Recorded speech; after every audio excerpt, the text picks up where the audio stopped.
So,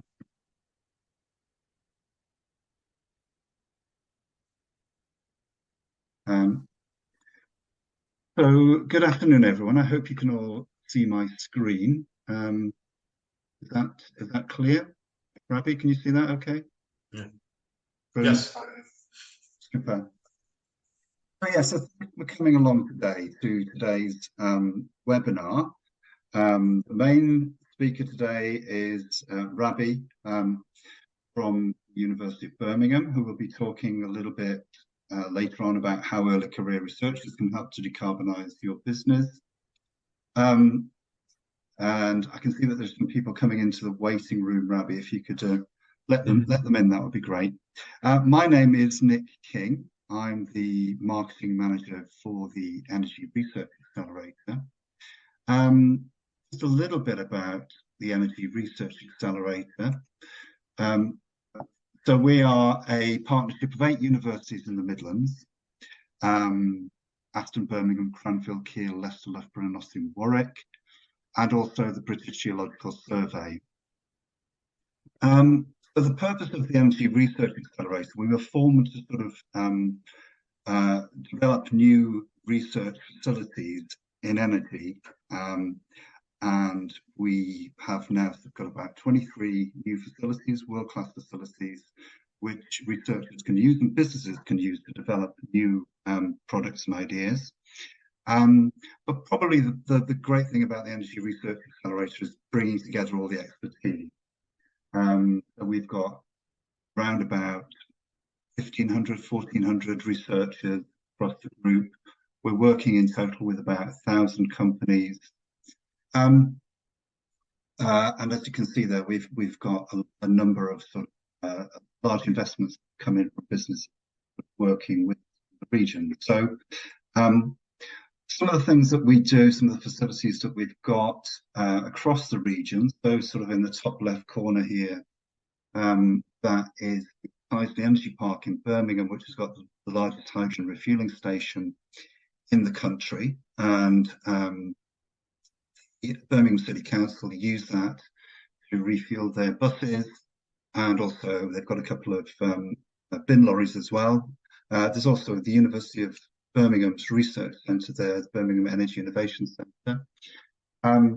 So that's one of the developments that we supported. To the left-hand side, we've got the Energy and Bioproducts Research Institute at Aston, which is sort of leading the way in terms of bioenergy and related technology. Top of the picture here, you can see Trent Basin in Nottingham, which is a housing development that the University of Nottingham has been involved in,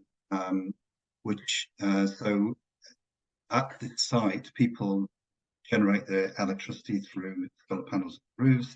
That then sort of goes into a big Tesla battery, and that is then sold to the grid, and any profits that are made reduces their energy bills. Here we've got the Research Acceleration and Demonstration Building at the University of Nottingham, which has got a number of labs in it. Down here we have one of a number of facilities that we put into the University of Warwick, which is University of Warwick is probably the leading university in the country in terms of battery innovation. So that's a little bit about some of the facilities across the region. A few more here. There's a project in Cranfield called Hyper, which is all about sort of hydrogen production. Cranfield is also big in hydrogen aircraft as well. They are currently testing out some hydrogen aircraft they've developed there. Again, we've got the Urban Biochar Centre at Aston here. We've got a flex fuel engine in Nottingham that can run on a range of different fuels. That's very complicated with all those wires. Batteries at Warwick, I talked about a little bit earlier. Kiel University is a living laboratory as well. So Kiel University proved the concept that you can run hydrogen on a gas network, and injected 20% hydrogen into their into their campus network. A whole sort of smart energy system there as well. And here at the top we've got liquid air energy storage system at the University of Birmingham. So that's just a kind of flavour of a number of the things that are going on across the region. At the Energy Research Accelerator, we're kind of very involved in helping sort of to develop energy policy across the region. I've got some examples here of some of the things that we've done. One of our big projects is called HYDEX, which is all about developing the hydrogen economy in the region. So we're working with universities and businesses to sort of make hydrogen or raise awareness of how that potential of hydrogen, how it can be used. And up here you can see the JCB hydrogen digger. So JCB have invested all their own money into developing new products, new diggers and excavating equipment can run on hydrogen. And we're doing a whole range of other sort of activities, including developing skills in hydrogen as well, and building links with international colleagues, particularly in Asia, places like South Korea. So that's just very, very quickly on hydrogen. We've also set up a network called Midlands Nuclear, which is it's really about supporting the nuclear industry in the country. The Midlands isn't really known for the nuclear industry traditionally, although it is going to be the site of a new fusion reactor here, which is going to be in North Nottinghamshire. And of course, it's the home of Rolls-Royce, which is small modular reactors. So this is a kind of clean nuclear technology of the future. And we think there's a big role for the Midlands to support in terms of manufacturing, in terms of skills, etc. So these are some of the businesses that are involved in that project. And then sort of finally, we've kind of been involved in energy policy as well. We've produced a number of reports looking at things like energy from waste and the circular economy. We've done something on heat, National Centre for Decarbonisation of Midlands.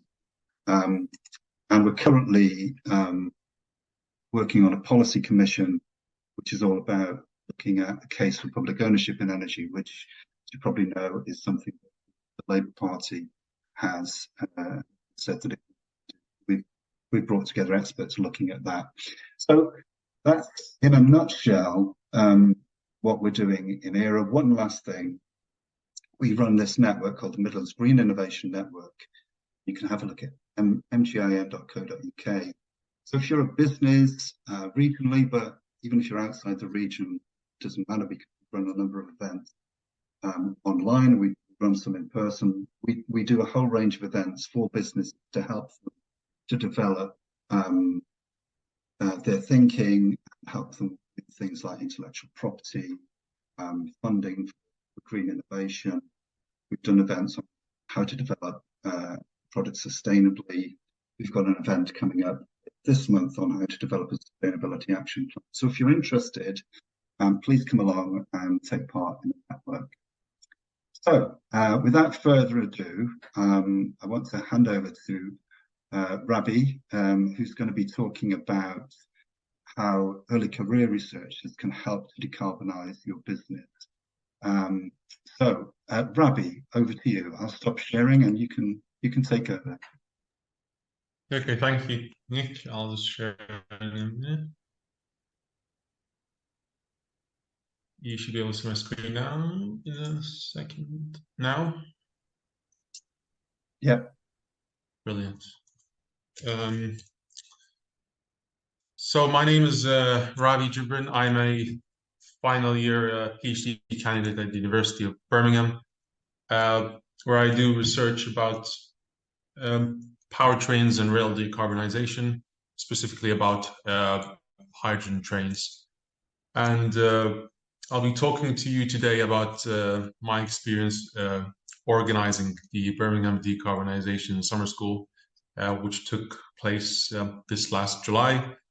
And my view of it is it's a way to engage with early career researchers on various topics. And in this case, it was engaging with them about rail decarbonization. So just a bit about what we do at the university in terms of rail research. The rail research group at the university is well over 50 years by now, 50 years old, and we have more than 150 academic members, researchers, and postgraduate researchers as well. The university also runs a master course in railway systems and integration. So it's both rail research and rail education that takes place at the rail group at Birmingham. This is where we operate currently. It's called the Ukraine Building, which stands for the UK Rail Research and Innovation Network, and it's a partnership between industry, government, and academia. And it's actually a fairly new building, and it's sort of part of the building of School of Engineering. And in this building, there's collaborative space for visitors, visiting researchers and visitors from industry. There's also office spaces for people doing research in rail, and there's also classroom spaces for the teaching for the master's course that takes place for the rail program. And also this last July, it was the venue for the Decarbonization Summer School, which I'll be talking more about in a bit. Here's just a collage of photos about the labs we have. So in the labs, we do stuff like rail condition monitoring, sort of setups for testing. We also do some applied research in traction systems, things like power electronics, batteries, and fuel cell integration. So I'll only be talking about the decarbonization activities we do, as that's what the focus is today, and that's what was the focus of the summer school that took place. And namely, we're talking about traction decarbonization. And this is sort of one of the highlight projects that took place at the university on rail decarbonization. And it was the Hydroflex project, which was the first hydrogen train to be run on the UK main line. And it started even before 2018 as a student project as part of the IMechE competition. Every year, the IMechE, the Institute of Mechanical Engineers, holds this competition where students build a miniature loco and subject them to tests. And the students at the university, as part of the rail group, have always have many times submitted this hydrogen-based loco, and that miniature loco demonstrator really held the way towards further industry partnerships and grants in order to actually demonstrate the Hydroflex, which is a full-size hydrogen train, as you see the photos below, which was also showcased in COP21 in Glasgow, COP26 in Glasgow, sorry, back in 2021. Now, this slide, I'll just sort of poke the question about why bother with rail decarbonization. This picture shows the sort of how our transport emissions split between different modes of transport. And you can see that the rail is the green one, which is down at the bottom. It accounts for the lowest transport emissions in the UK, and it begs the question: why should a researcher, or why should a researcher really bother about addressing or doing research towards addressing these emissions? And why should the country think about these emissions? And they are, in comparison to other modes of transport, they are tiny. So if we look at passenger rail, it accounts for only 1.5% of all transport emissions, while moving almost 10% of passenger kilometers. So it's not only tiny; it's also rail is also very efficient. And really, the main reason for that is that you're moving passengers in bulk, and you're also the rail wheel interface is very efficient, as it's a steel-to-steel interface. So there's naturally low friction, and it's naturally a very efficient way of moving cargo and passengers. That being said, as other modes of transport decarbonize, like we're talking about electric buses or personal electric mobility, rail would lag behind if it stayed with diesel trains, and it would be viewed as a let's say dirtier, more less comfortable ride, as diesel engines do emit emissions in their direct vicinity. So rail stations with canopies are known to have very bad air quality. The interior of diesel trains are also known to have bad air quality due to the diesel fumes seeping into the cabin. So if rail wanted to keep up with electromobility, it has to replace diesels. And there are also other reasons why to replace diesels, such as improved energy security and improved performance, as the electric trains are able to accelerate quicker than diesel trains. So there's a whole sort of range of reasons why to decarbonize rail traction, why to replace diesel trains. It's not just about carbon emissions. And Network Rail did build this very strong case to decarbonize and replace diesels and electrify most of the rail network. And it was called the Traction Decarbonization National Strategy, the TDNS. It was proposed back in 2020, and really it's about electrifying most of the network and introducing some battery and hydrogen trains where there is no business case to electrify these lines. And having a business case to electrify lines is very paramount, as otherwise you will not have the political will to invest. As recent news, like last month, we see sometimes big infrastructure projects tend to get axed or sort of cut short. So you need to build a very strong case to electrify. And unfortunately, the TDNS was actually rejected last year, and it will be cut short as well. So much less parts of a network will be electrified in the future than initially wished or anticipated. And so this sort of reveals like rail decarbonization is not just that, it's not only about the challenge is not only about the technology, it's also about the funding and sourcing the political will to stick to it. And that's where alternative methods of rail decarbonization, such as battery and hydrogen trains, come in. And really, I've stumbled upon all of this during my PhD doing research, and realized before this I was doing research for an automotive. And this mix of economic political challenge inspired me to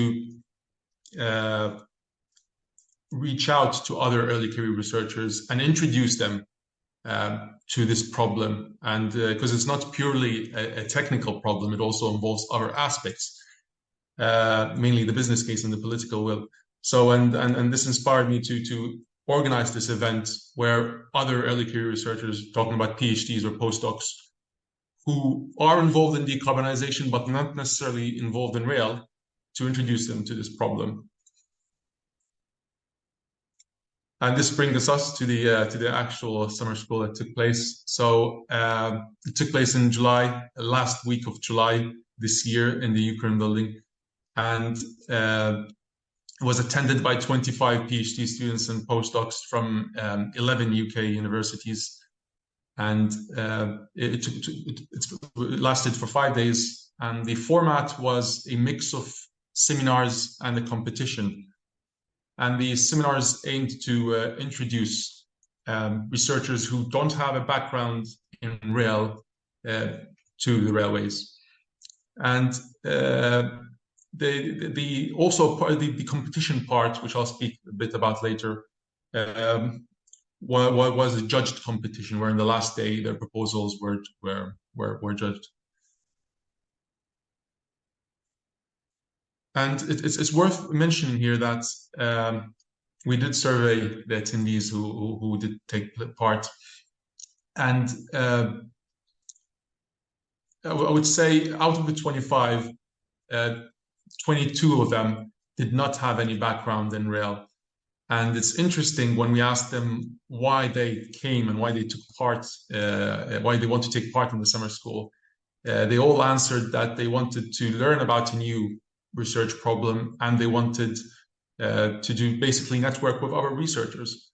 So this to me was a sort of an unexpected outcome, that people didn't necessarily want to learn about rail up front, but they wanted to learn about new issues and new problems. And that's really one of the ways where you could engage with this community, early career researchers, is perhaps you want to introduce them to an issue that you think is worthy. And it was a success, and I think it was a successful attempt at introducing them to the railways, because we had a post event survey where we asked people, the attendees, whether now, after having taken part in this summer school, are they considering a career in rail? And 70% voted very positively that due to their participation in the summer school, they are now they would now consider a career in rail, and now they view it more positively, as traditionally rail might be deemed as a traditional industry that's very slow pace and doesn't have much research involved with it.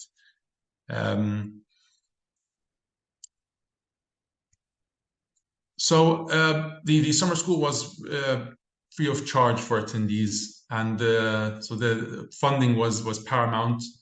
And really, the initial funding came from the Energy Research Accelerator, which Nick talked about a bit earlier.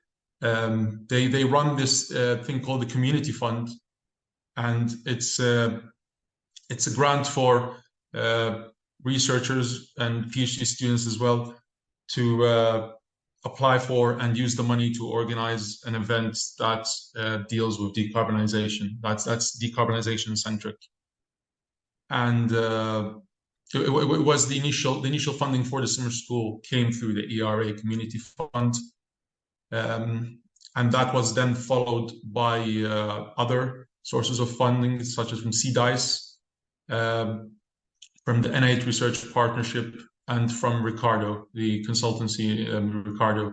And also Ricardo played a bigger role than just being a sponsor of the summer school. They were also a partner in organizing the summer school, as we were lucky enough to have their expertise in organizing the competition, in setting the competition criteria, and also a few seminars during the week.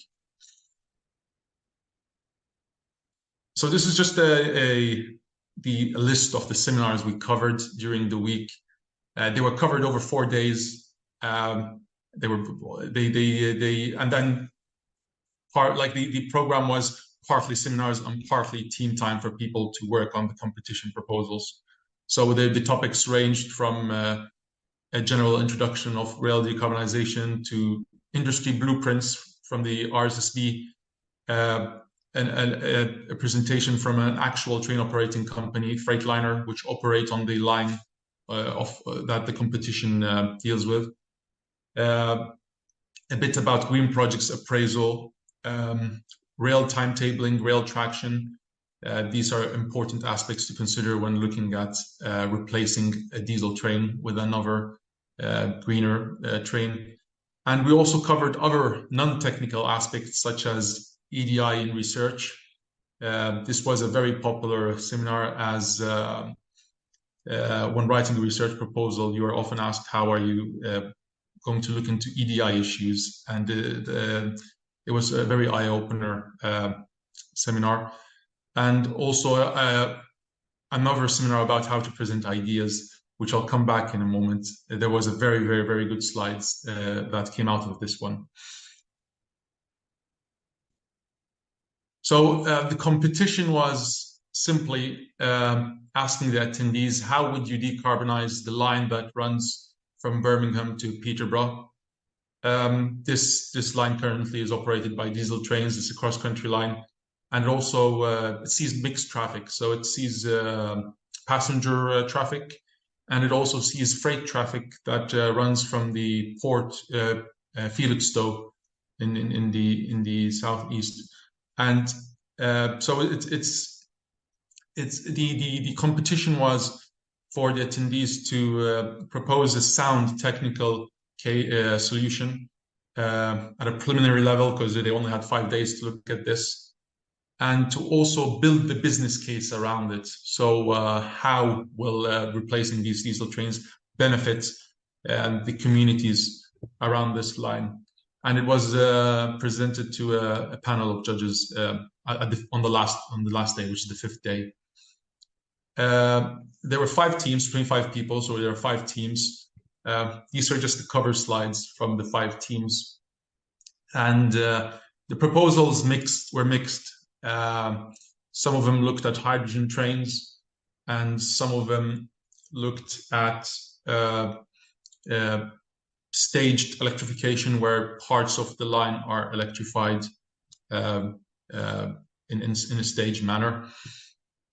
The winning team identified that the line that runs between Peterborough and Felixstowe is a no-regret scenario to electrify.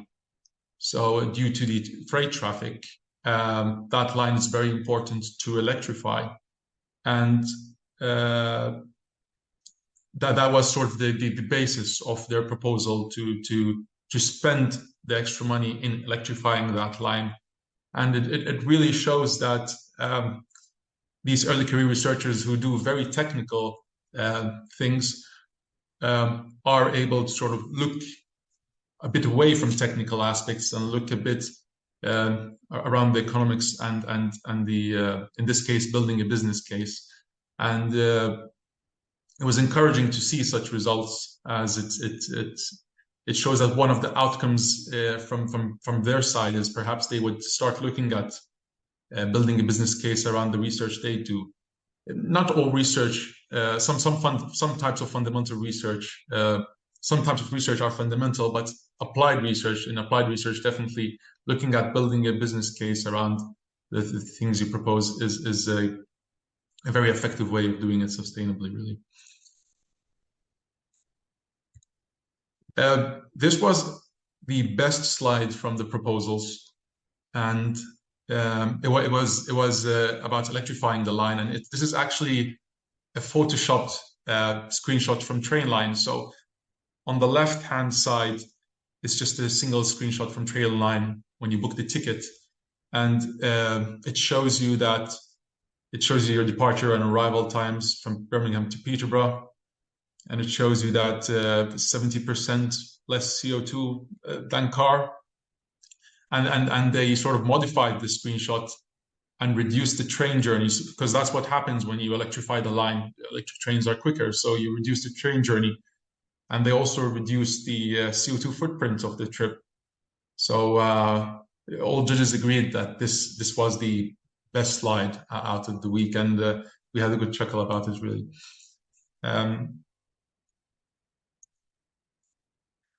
Here are the attendees from the Ukraine building, and by that I come to an end to my slides for today. And really the takeaway message I wanted to deliver today is that in engaging with early career researchers can be effective. It can add a new perspective. I want to finish doing it by like what you did. Like you had when you did your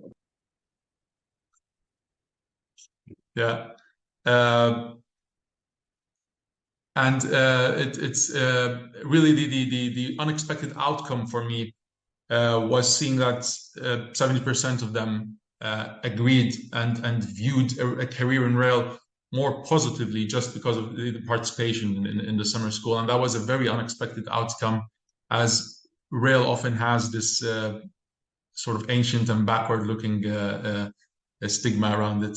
And by that, I've come to the end of the slides, and I thank you all for listening. I'll be happy to engage with you or answer any questions if you have any. Thank you. Thanks, Thanks, Robbie. That was a great presentation. And so were you in charge of organising the whole thing, really, or masterminding it? I would say it's an understatement to say that there was a lot of help from other people, and Yeah. there was a lot of help from academics in the university, be it in the actual organization or in sourcing contacts as in speakers, or also volunteering students and within the university and actually carrying it out. So there was a lot of help, and also ERA. Some people from ERA as well attended part of the summer school to actually physically help during the week. So yeah. Great. So it was, I mean, obviously it was a really good experience, but it was, there was a very kind of serious, it was a serious piece of work, really, wasn't it? And bringing together all of those researchers. And it looks like, as you say, there's a lot of work that went on during the week. Have you presented that back to any industry? Did you say it was Ricardo that was working, one of the sponsors on this? Have any industry partners seen the outcome of your work during the week? Yeah. Yes. So there is a renewed interest to hold such a summer school next year, and there is a colleague at the university is pursuing this actually, Right. who I think might be on the call. So yes, there is interest from within the university and from outside the university, from other companies, to hold such an event again next year for a different topic, not just rail. So the concept itself would be repeated, and there's lots of interest to repeat it for different topics. Yeah. And that's really where I see this going forward, as I can think of many other topics other than rail, such an event might be very compatible with, because lots of our problems with decarbonization is about building a sustainable business case. So the concept of presenting some seminars to familiarize you with the topic and then asking you to build a business case it gels well with topics of decarbonization. Yeah, absolutely. And I think that's the key message, isn't it? For the reason that we put this seminar on was to make people aware that really early career researchers are a bit of an untapped resource in universities. I think a lot of companies think, well, I'm going to work with a university, it's got to be, a long-term project, lots of money, lots of time. But actually what you've done here is you brought a whole range of people with different skills, very bright people from across 11 universities with lots of different skills and knowledge, brought them together over quite a concentrated time, quite a short period of time to solve a problem. And I think, businesses could tap into this and work with universities to solve more problems, as you say.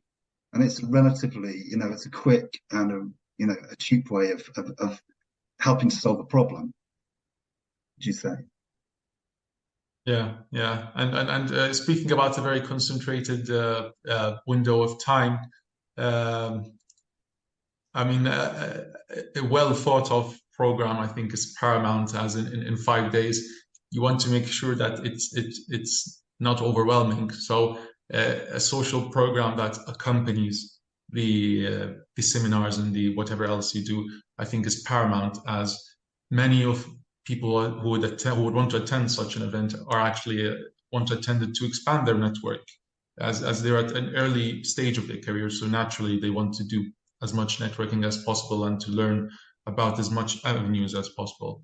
So thinking about a social program is also that goes along with it is of importance as well. Yeah, absolutely, because it's all about it benefits on a number of levels, aren't there? There's a benefit for the company that's whose problem you're solving, but B, it's very, very beneficial to the early career researchers as well. You get an opportunity to see what's going on at other universities. see how, other people work and think, and it's important to sort of build that network up, isn't it? A network of your peers. Well, and academics. I assume that there were a couple of academics as well supporting this. Great. So I'm just wondering if we've got anybody on the line who wants to say anything. Has got any questions? I can see Sarah. I think that's Sarah Gomez on the line. Sarah, are you still there? I don't know whether you want to say anything more about skills and how businesses can get involved, and how we can work with them to help develop their skills. Hi, Nick. Yes, I hope you can hear me. So, Hi. Hi. Sorry, can you hear me better now? I've brought my microphone or my headset down. Yeah, that's great. So I am the skills officer on the HYDEX project, which you mentioned a bit earlier in your slides. And we've run a couple of skills activities. So we've done some online modules, and this is all around hydrogen. And we're using the expertise from the partner universities to present around the topics that they're working on.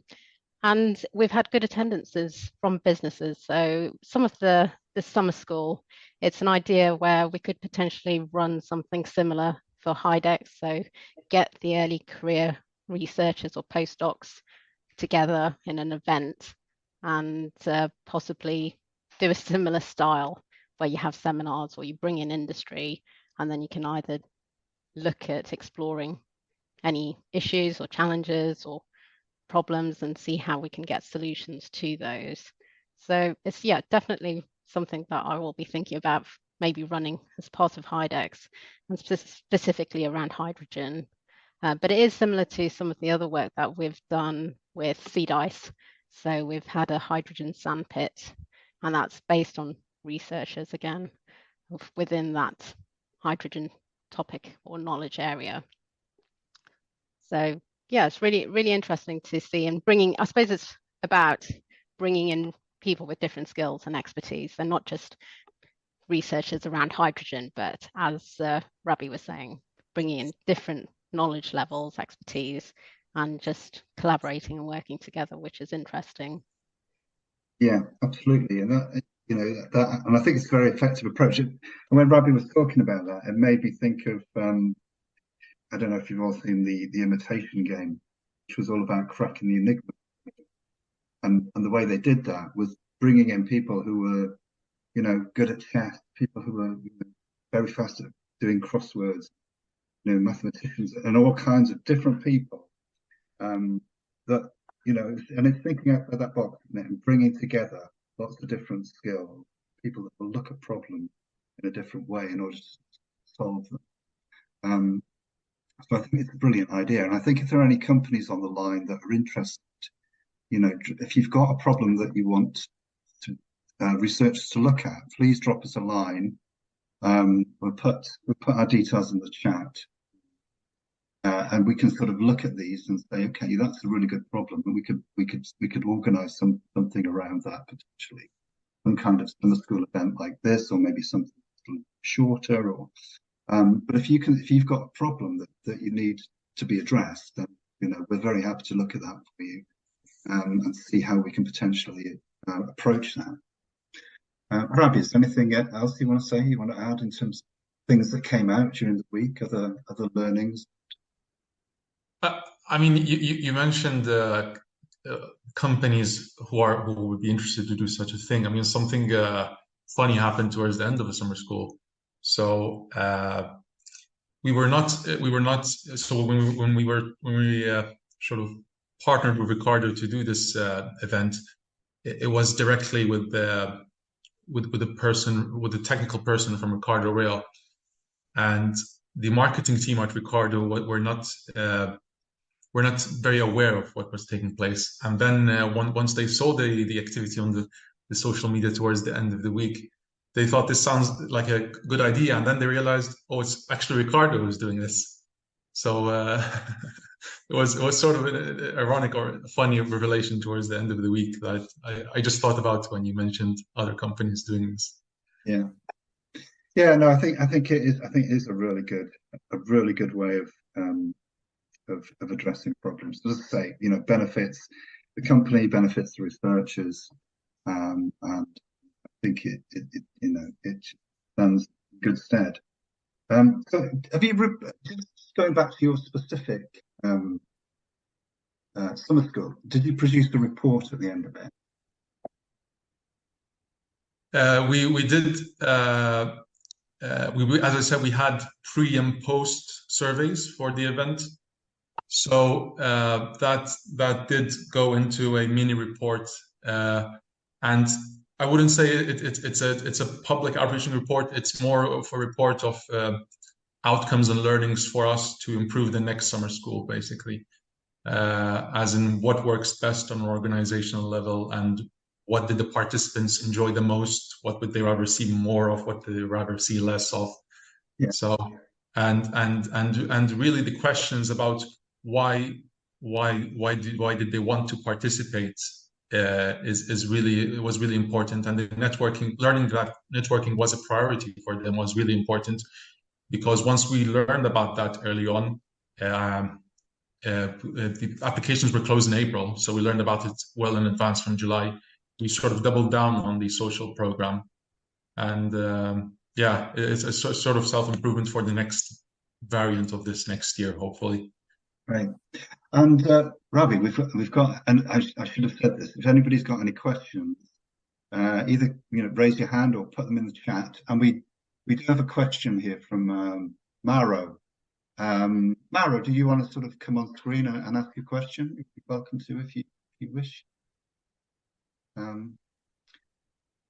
But anyway, Maro. Hello. Hi. Hi. So do you want to ask, good to see you. Do you want to ask your question to Ravi? Yeah, Ravi, thanks for the presentation. Just one short, brief question. Are there any plans on extending the let's say, scope of your research and in general organizing event on life cycle assessment on these new solutions and potential methodologies and so on? Are you talking about this life cycle analysis in a specific sector or as a methodology? Both from the methodology and application side. So it's a bit extended scope towards usual case on well-to-wheel, so including the carbon footprint of these new technologies and solutions. Interesting that you asked that. So RSSB, which is Rail Safety and Standards Board, they have something called the Rail Carbon tool, where you sort of input the parameters of the rail line or the rail electrification program you're looking at, and then it gives you back the life carbon footprint of that asset. So that was something that was actually integrated into the seminars. That tool was presented to the attendees in the seminars. So it was viewed as life cycle analysis for rail, not in methodology on its own point of view, but what tools are what computer aided tools out there is there for rail in this direction. As in next year, I know my colleague is working on the next variant of the summer school. It will focus on the grid, the power grid, and I'm sure there's a whole lot of similar tools for assessing power grid infrastructure as well. Thanks.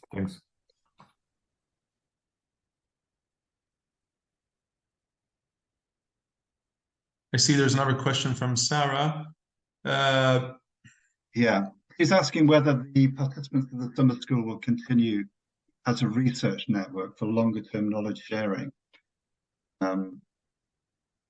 That is actually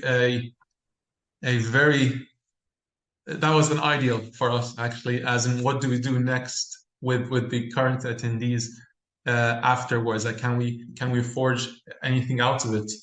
And I would say it's a thing that we'll be taking more seriously for the next variant, as it's a bit late for this variant. So you have to create continuity you have to create continuity, basically a reason for something else to take place. For example, taking the idea further, doing more, for example, funding the winning team to do more research on their winning idea. And that was actually a thing we thought about early on, and we wanted to do.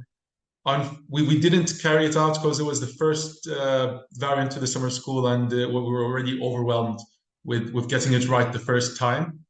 But it is definitely something I really wanted, and was sort of an ideal that I didn't get to implement. And we had some discussions about encouraging them to take the ideas to the sandpit. So the sea dice sandpit, which you mentioned earlier, Nick. So some of the attendees at the summer school are sea dice postdocs, and they can take these ideas towards the sea dice sandpit. And it's a thing that we are actually very much looking forward to implement next year. Great. Yeah, so I suppose, depending on the company, that if there's a company working with you sponsoring this, co-sponsoring it, then they, if you say this is the direction, this is the direction we need to go in to solve that, then they may well say to you, great, can you do a bit more work on it? Yeah.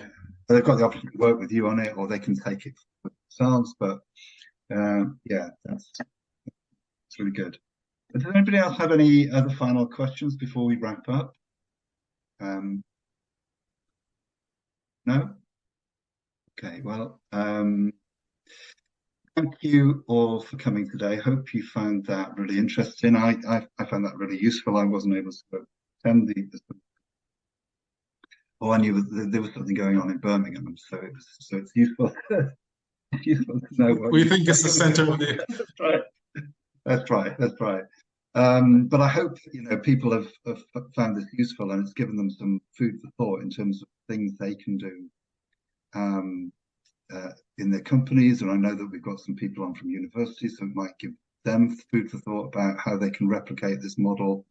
And Rabi, if anybody wants to contact you, are you happy to sort of answer any questions they might have about how the summer school works and how it's organized? And yeah, I'm happy to pop my email in the chat. I'll do that. And yeah. Great, fantastic. And we can certainly, after the event, when we've got the recording, we'll send it on anyway. You can have a look at that. So final thing for me to say, obviously, thank you to Rabi for that presentation and putting that together and doing this event today. All the other people on the line, obviously, this is an event that we're running as part of Green Infrastructure Week, so please have a look at greeninfrastructureweek.com, have a look at the other events they've got going on today. Tomorrow is the last day. And yeah, thank you very much for coming, and have a great rest of the day. Thank you. Thank you, Nick. Thank you all.